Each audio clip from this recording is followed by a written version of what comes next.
Public consultation, youth work in Essex. Why are we consulting with you? Essex County Council faces an unprecedented financial challenge. Reduced funding from central government, together with the impact of inflation and increasing demand for services, mean the council needs to make a saving of around £215 million by 2016-17. This on top of the £365 million already saved over the previous 3 years. Achieving this will require us to take some tough decisions on what services ECC provides, how we provide them, and what services we must stop providing. The Essex Youth Service currently operates within a £5 million budget. There is a requirement to make efficiency savings within the service over the next 2 financial years, with a proposed savings target of £3 million by 2015-16.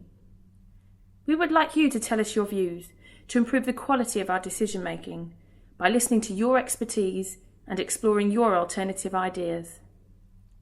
Introduction. Essex County Council Youth Service works with young people aged 13 to 19, 8+ for young carers, and up to 25 for young people with additional needs, to support the development of young people's personal development and education. The way we work with young people includes group work and one-to-one support, and we do this through the following programmes. Targeted Youth Advisors. 27 targeted youth advisors work one-to-one with young people across the whole of Essex to overcome specific issues and problems. Mobile and street work, non-centre based. The youth service operates 8 mobile youth centres which provide young people access to services and personal development activities where they live.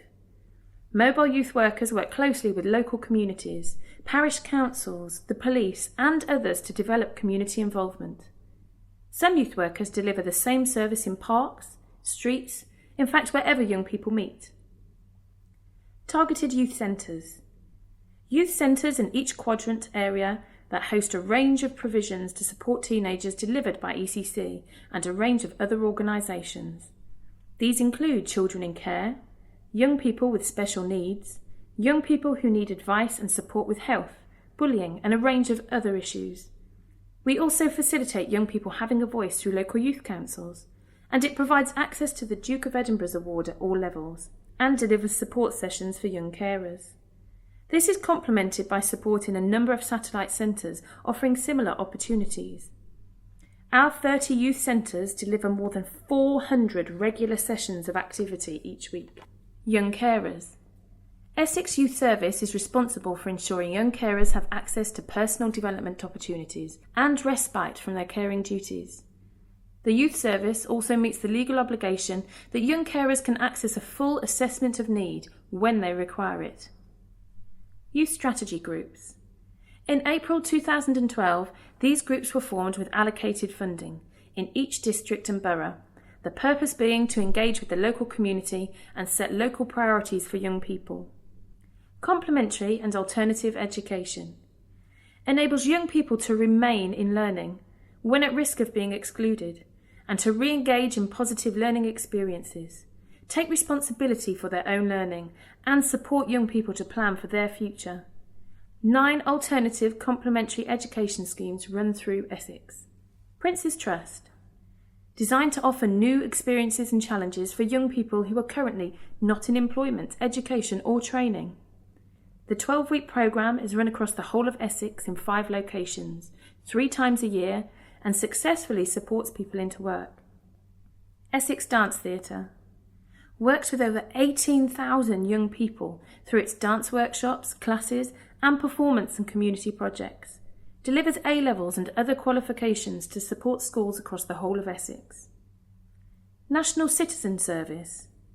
The Youth Service worked with 510 young people this summer and is targeted to work with over 1,020 next year. An integral part of the NCS programme is the Social Action Project, which is carried out in young people's local area. Examples include redecoration of a children's centre, helping prepare a community allotment, and making a DVD on the issues surrounding mental health. The young people this summer raised over £8,000 for good causes close to their hearts. Duke of Edinburgh Award Scheme provides young people with the opportunity to undertake the challenge of bronze, silver and gold awards. Each award involves participation and successful completion of various elements, including learning a new skill, service, expedition, and physical activity. What are we consulting about? In light of the savings we need to make, when you look at the questions, you will see that we want to ask you about what you think is important to young people, so we can decide what services need to be delivered, where you think these services could be delivered, how we should allocate money across the whole of Essex to make sure that the right amount of money is given to the right people. By giving your view on these topics, we will be able to make sure we have a greater understanding of what you consider is important. What will we do with the information you give us? Everything you say will be analysed by a team. A report will be written and given to senior managers and the Cabinet Member for Education and Lifelong Learning for consideration. The information in the report will be considered when he makes his decision. The final report will be published on the ECC website in January 2014. Individual and group feedback will be kept securely for 6 months after the consultation closes. Safeguarding statement. The information you provide in this consultation is private and will not be shared with a third party outside of the Council. However, if you say something that makes us think you are at risk of harm, we may follow this up in line with our policy and procedures.